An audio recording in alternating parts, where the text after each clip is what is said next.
Hi everyone, welcome to Chef's Travels. I'm Kevin Harrington. Today we are in for a treat. I am cooking one of Britain's more traditional dishes. Yep, I'm making Chicken Tikka Masala. That ain't British, I hear you say. Well, actually it is. And later on, I'll tell you why it is. I know there's a lot of Indians and a lot of Pakistanis out there are going to hate me for saying this, but it is a classic British dish. So, without further ado, let's get a show on the road. So for the ingredients for this dish, we're actually pretty much cooking two different curries and amalgamating them into one at the end. So for the marinade, basically in the beginning, this is what we've got. Some whole cumin, some whole coriander. I've kept them separate for a reason, I'll show you why in a minute. A lemon cut in half, some garlic, some fresh ginger, some chili powder, some turmeric, some coriander powder and some garam masala, and also some food colour, red food colouring. I'll explain later why. I've also got some mustard oil which I'll be using and some Greek yogurt. That's all for the marinade, which I shall be putting together in a minute. So first things first, I'm going to get a hot pan. I'm going to take my whole cumin seed and my whole coriander seed. And what I'm doing basically is I'm going to just cook them off a little bit because they give off such a lovely better aroma and taste when they've been heated up and pan fried for a little bit. Not too much, just enough to bring that, start melting the oils within the seed and bring out all the goodness they've got in there. Just a case of slightly heating them up. As I say, you don't want to cook them too much, just literally enough to break down the oils inside the seed and start getting them to pop and release their lovely flavours.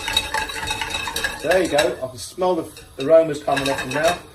Basically that's enough for that. And what I'm going to do is put them in a pestle and mortar. So that goes in a pestle and mortar. Turn the gas off for the moment because we don't need it. This is all part of the marinade, and the reason I'm doing this is because basically the flavour is just so much more powerful from freshly ground spices rather than the powdered ones that you will buy in the shops that probably aren't even fresh. Not only are they not fresh, but they've probably been sat on the shelf for a long time and lost all their goodness. So this way you're getting 100% goodness out of your seeds, and that smell, if you could smell that, I'll tell you what, you'd know exactly what I'm talking about. So basically just grind them down to as fine a paste as possible, not a paste, a powder should I say. They don't have to be a complete powder, just enough to break them up and let all those lovely flavours out. The next thing we're going to do with that is take our chicken, put all those lovely coriander and cumin seeds in there. We're then also going to use the rest of these ingredients are going to go in. So your fresh ginger, fresh garlic, chili powder, cumin and food colouring, all that goes in there.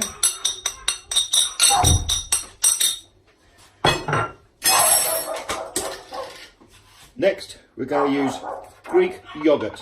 It has to be Greek yogurt because it's just, you couldn't use like a fruit yogurt or anything like that, it wouldn't be right. Greek yogurt, preferably not too, isn't sour and doesn't take away the goodness of the flavours or everything else. So that all goes in there like that. And basically what we do is just mix all that in. Some people use their hands. I don't like to use my hands unless I use plastic gloves with it, but I haven't got plastic gloves, so it's going to be a spoon and just give it a good old mixing.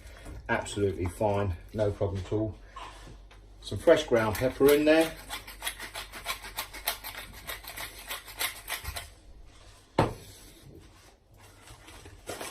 a little bit of salt, and then finally some lemon juice. The reason I'm using a strainer is because I don't want the pips in there. I would use my hand, but I haven't got gloves on, so I'm not going to do that. So basically 2 halves of lemon in there, just to give it that lovely lemony, soury sort of flavour as well. And that all mixes in there. And as you can see, it's got a lovely, lovely little red colour, which pretty much is what this dish is about.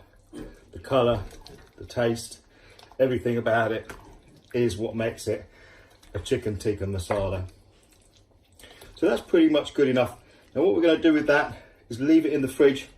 Now, ideally around 6 hours. I'll just say something. I've used chicken thighs for this dish because I find chicken breast is too dry, and it's going to have it like a second cooking process, which with chicken breast would actually dry it out, whereas chicken thighs hold it a lot better and basically stay a lot more moist and make the dish more palatable. So basically that's going to go in the fridge for 6 hours. I'm not going to leave the video running for 6 hours, so I'll see you when I get back. For the main sauce, we've got some cassia bark. I would use cinnamon, but I prefer cassia bark for this dish. It's a little bit more palatable. Some cardamom seeds, which I've sort of like crushed with a knife and opened up.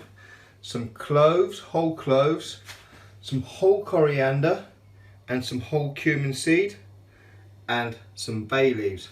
I've also got some crushed garlic, some Scotch bonnet chilli. I'm going to use one. The reason I'm using Scotch bonnet is because I love the flavour and I love the taste of it and I love the potency of it. You can use any chilli you want, but I'm using Scotch bonnet.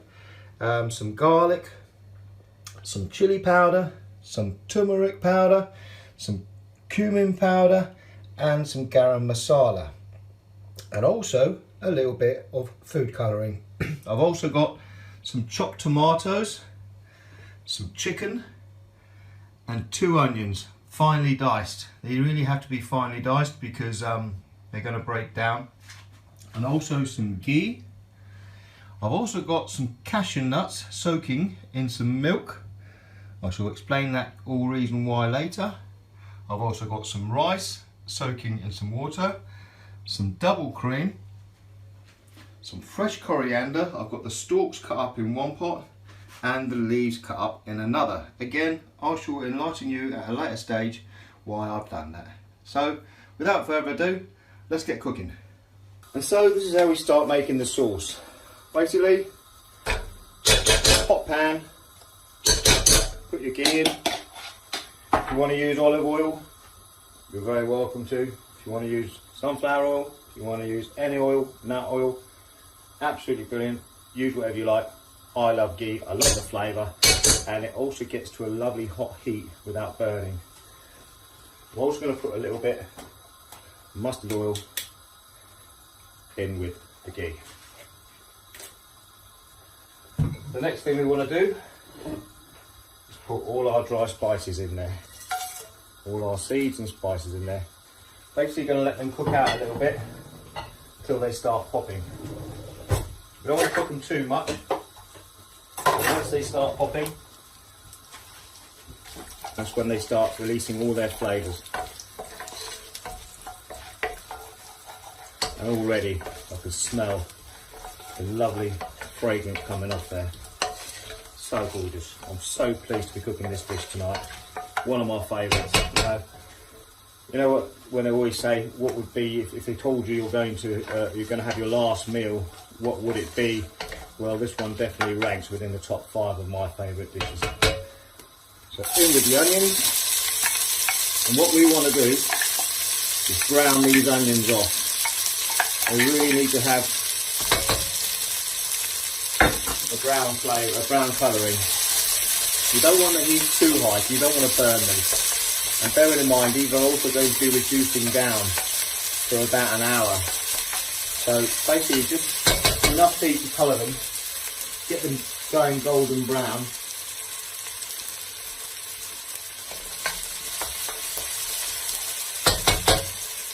So in the meantime, let me tell you a little bit about Chicken Tikka Masala. So back in the day, before Chicken Tikka Masala came out, they used to be very popular with tandoori chicken and chicken tikka as well, which, and I'll probably get slated for saying this, are pretty much the same marinade as what we've used for this Chicken Tikka Masala. However, what happened is sometimes they made too much, and they thought, what can we do with this? So they thought, we'll make a sauce with it and call it Chicken Tikka Masala. So yeah, in all fairness, it was created by the Indians and the Pakistanis, but it was created in Britain. So that makes it a British dish in my eyes. And you know, don't put my neck on the block. I'm only going through information I've heard. So if you know anything different, feel free to comment below. Always interested in hearing your comments. Thanks to those who subscribed. You need to know the recipes for all these dishes I'm cooking. If you click that little arrow, probably about there, I think it's about there, could be that side. There's a little arrow there. If you click that, it gives you a drop down, and my recipes for all my dishes are underneath there. Also links to where you can buy ingredients, products, anything you need to create these dishes. Those onions are now brown enough as I want them to go. Put in the tomatoes.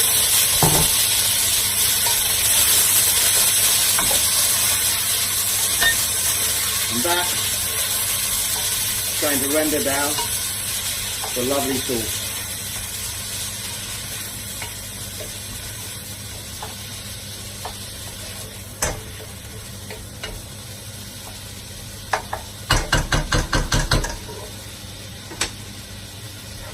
So what we do now, put that on the back burner.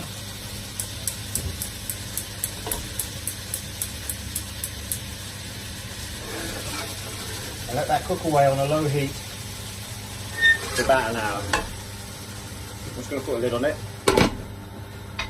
In the meantime, I'm going to get a pan on, put it on quite high.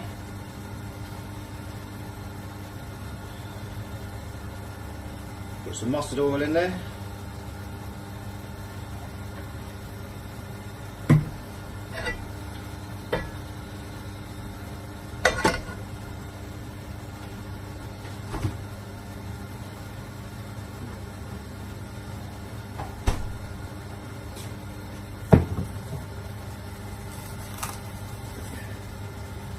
So I've had the chicken marinating for about 6 hours now.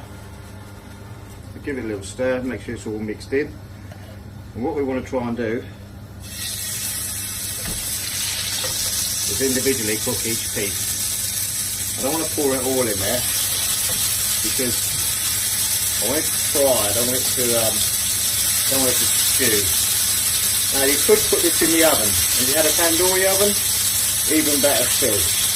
But I'm not privileged enough to have a tandoori oven, so I'm using this option, which is absolutely passable and acceptable, should I say.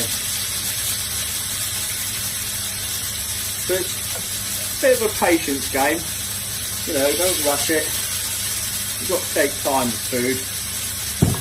It's a pleasure, not a race. So we're going to let that basically brown off. The onions and the tomatoes cooking away lovely in the back. As I say, on a very low heat because it's going to break down pretty much a sauce. You don't want any whole bits in there, any chunks or anything like that.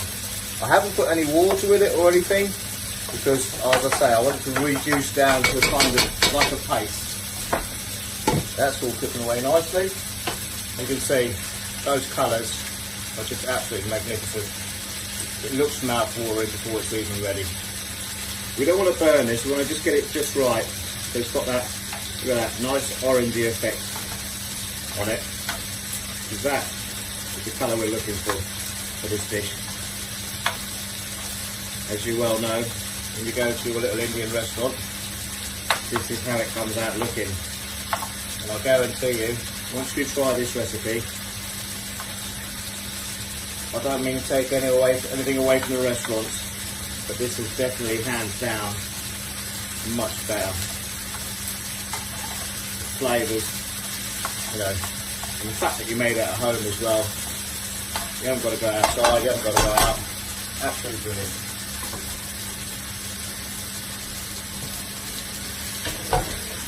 So the onions are cooking away and the tomatoes are cooking away.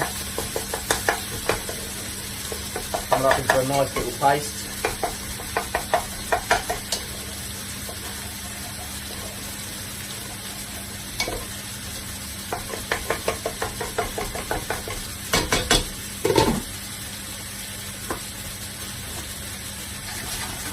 Now it doesn't matter if you don't cook this chicken 100%, I mean obviously cook it through, but you don't want it completely cooked because this is just part one of the cooking process.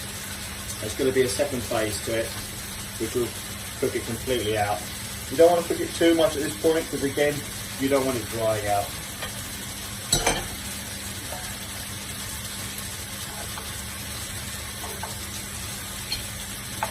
So these little babies can come out.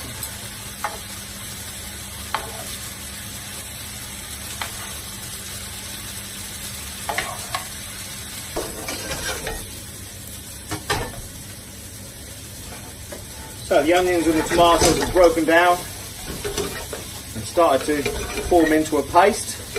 And at this stage, what I'm going to do is add the rest of my spices and herbs. So they all go in there like that. As I say, I've only used one chilli. It's a Scotch bonnet. It is rather a hot chilli. You can make it as hot or as mild as you like. If you want it mild, then don't put any chillies in at all. Or just put a couple in. If you want it extremely hot, put 3 or 4 Scotch bonnets in and it will blow you off, basically speaking. So that's lovely, all the spices and herbs in there now. I'm also going to put the coriander stalks in there.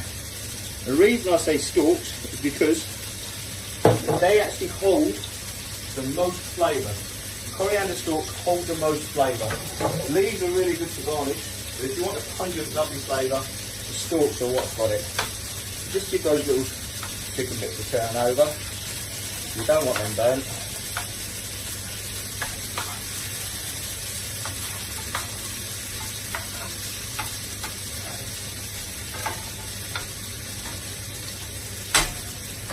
And what we'll do is stir in the coriander, and that is starting to come on an absolute treat.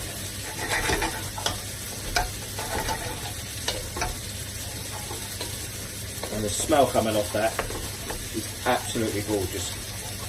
As you can see, the onions and the tomatoes have all broken down and have now become like a kind of paste. I mean, if you really wanted to, you could put this through a blender and make it really, really smooth, but I'm not going to go to that extreme. So again, I'm going to put them on the back burner, let them cook away for a little bit more before we go to part 2. So that's our chicken all done. Take that all out. Got that ready.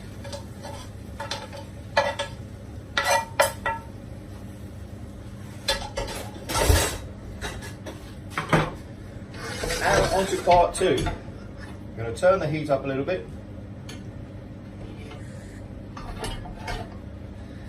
And as you can see, this has now become more of a paste than anything else.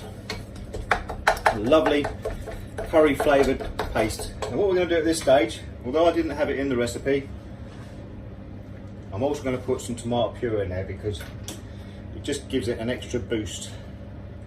It gives it that extra little kick that this dish really appreciates. So then with a bit of tomato sauce, as you can see, what I do is I'll put a spoon in the end of it and turn it. I find that uses all the tomato paste up out of the tube and none goes to waste. You can do that with your toothpaste as well. So tomato puree in.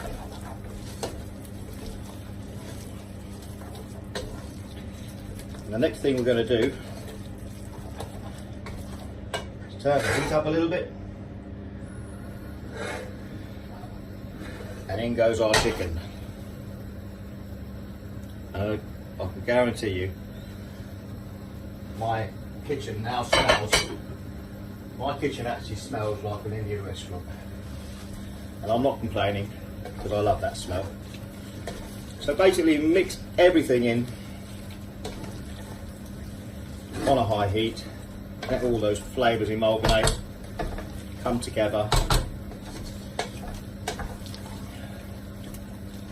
Part of this dish, what we do is we take some milk with some cashew nuts. I've left this soaking for about an hour, and what we're going to do is blend it.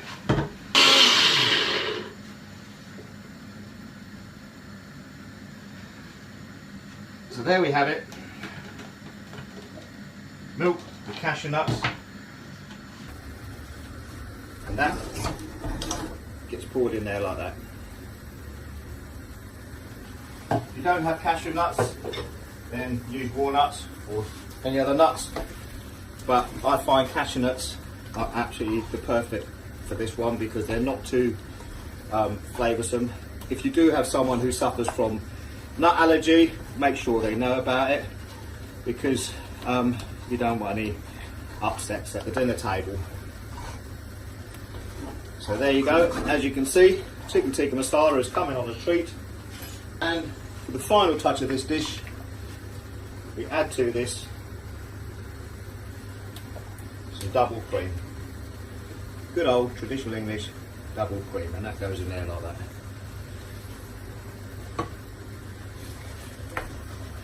Give that a little stir, and that, ladies and gentlemen, is my take on, yes, a traditional British dish, Chicken Tikka Masala.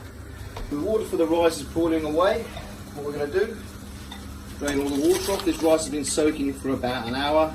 I've washed it off about 5 times to take all the starch off as well, and that goes in there like that. And that goes in there for 7 minutes. You must put it in boiling water though. The water has to be boiling, rolling boiling basically. This rice has got to be al dente. It's no good cooking it, overcooking it. If you overcook it, this system won't work. It's got to be al dente, but pretty much cooked. Just a little bit of creasiness in the middle. There you go.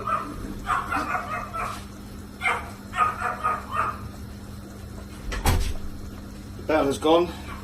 So we drain the water off, strain it, wash it over with hot water just to get any more starch off it. Because it's basically the starch that will make it all sticky. So we're washing it off with hot water, and that'll pretty much do. And what we do with the pan, believe it or not,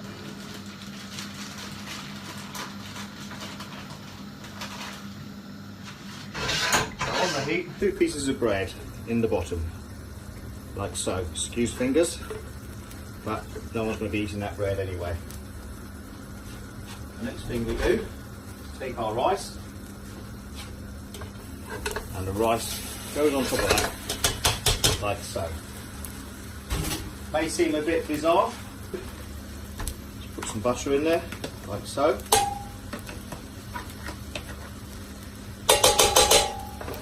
I'm going to turn the heat right down on this. The butter goes in there like that.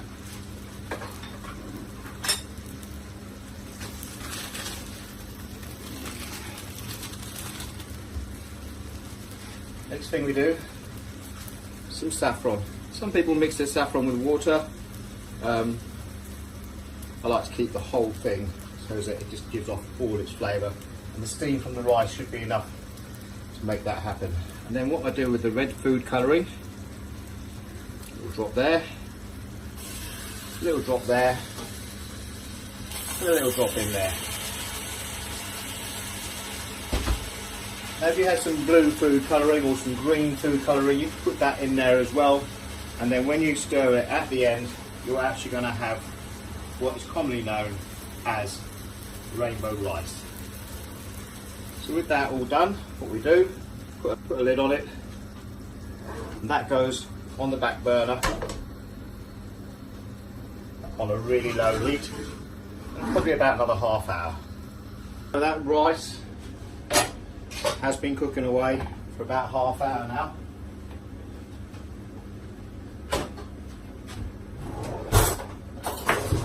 The reason I put the bread at the bottom of it is basically to stop it burning. So as you can see, absolutely lovely fluffy rice.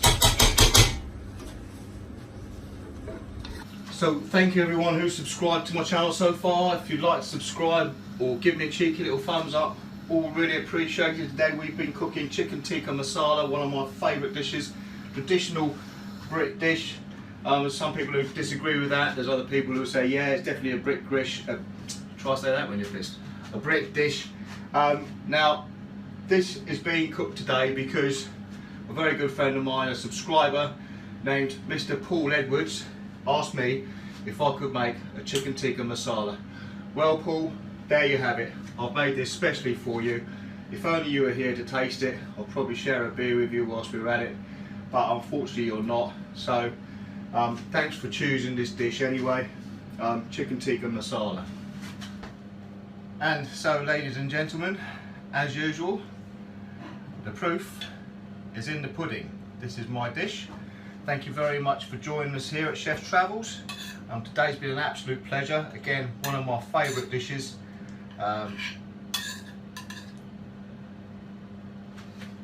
This is my plate of food, so I can actually eat it over it.